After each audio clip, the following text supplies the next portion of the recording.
Quem nunca se incomodou com um barulho insistente, chato, seja no trânsito, na rua ou até dentro de casa? Mas o que nem todo mundo sabe é que esse incômodo, que nem é levado tão a sério, pode se transformar em um problema de saúde grave. Estamos falando de poluição sonora. Dá só uma olhada nessa reportagem.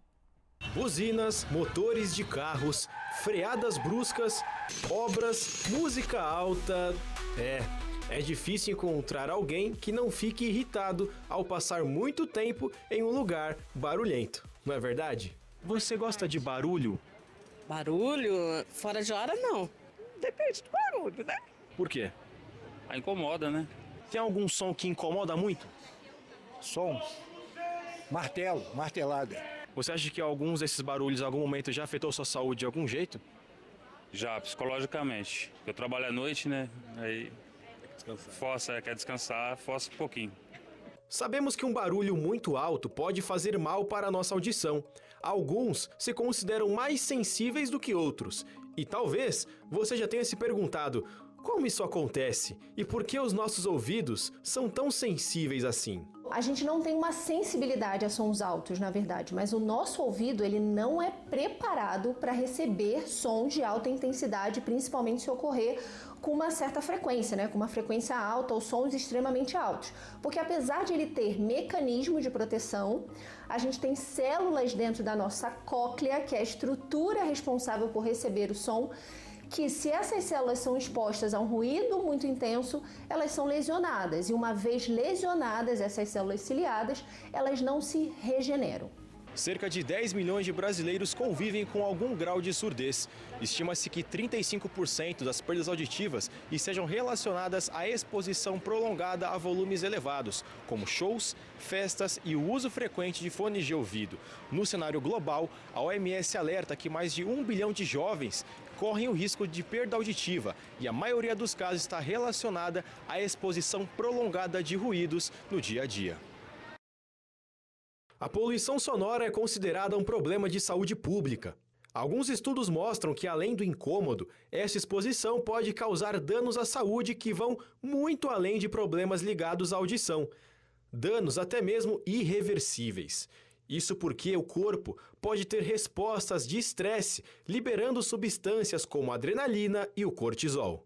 Então isso pode aumentar a frequência cardíaca, aumentar a frequência respiratória, alterar o calibre dos vasos do nosso corpo, favorecer o aumento de pressão, alteração de sono. Então vários sistemas podem ser afetados, principalmente se esses hormônios, que é a adrenalina e o cortisol, estiverem sendo liberados ali de uma forma crônica, né? Além de distúrbios como ansiedade, depressão, então isso também pode ser afetado. Pensando em possíveis soluções para minimizar os impactos da poluição sonora em uma grande metrópole como São Paulo, foi criada em 2016 a Lei do Mapa de Ruído Urbano, desenvolvido pela Associação Proacústica, com o objetivo de identificar os pontos mais barulhentos da cidade. O mapa de ruído é uma maneira que a gente consegue fazer visualmente, né, transformar num mapa com cores, os níveis sonoros que estão presentes em cada local da cidade. Então, através desses mapas, a gente vê quais são os locais que estão com uma contaminação sonora mais severa e onde a saúde das pessoas que moram nesses locais pode ser comprometida por esse excesso de ruído. A associação atua em suporte a prefeituras e estados do Brasil desde 2011, desenvolvendo projetos, legislações e iniciativas para conscientizar a população. Mas, embora já existam leis e medidas de fiscalização constantes que limitam o nível de barulho, o som alto ainda não é levado tão a sério pela maioria das pessoas. Como problema de saúde pública, ela tem que ser levada muito mais a sério. E a gente enxerga que hoje o maior problema que a gente tem é de consciência, né? As pessoas às vezes estão expostas e não têm consciência que aquilo que estressa, que ela não dorme, que ela está imersa, né? Na verdade, a consciência vem através do contraste, né?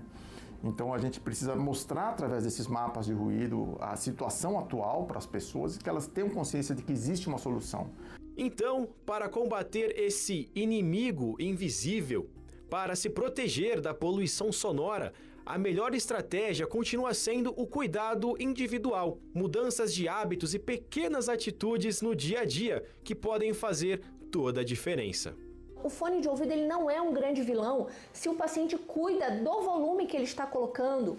O uso hoje de jogos, videogames, então essa exposição é muito frequente em jovens. Então esses cuidados individuais do dia a dia, prestar atenção, pensar sobre isso, é o maior cuidado que o paciente pode ter com a audição dele, entendendo que uma vez que o ouvido foi lesionado, seja por um barulho intenso e rápido ou por uma lesão cumulativa ao longo do tempo, a gente não consegue reverter isso.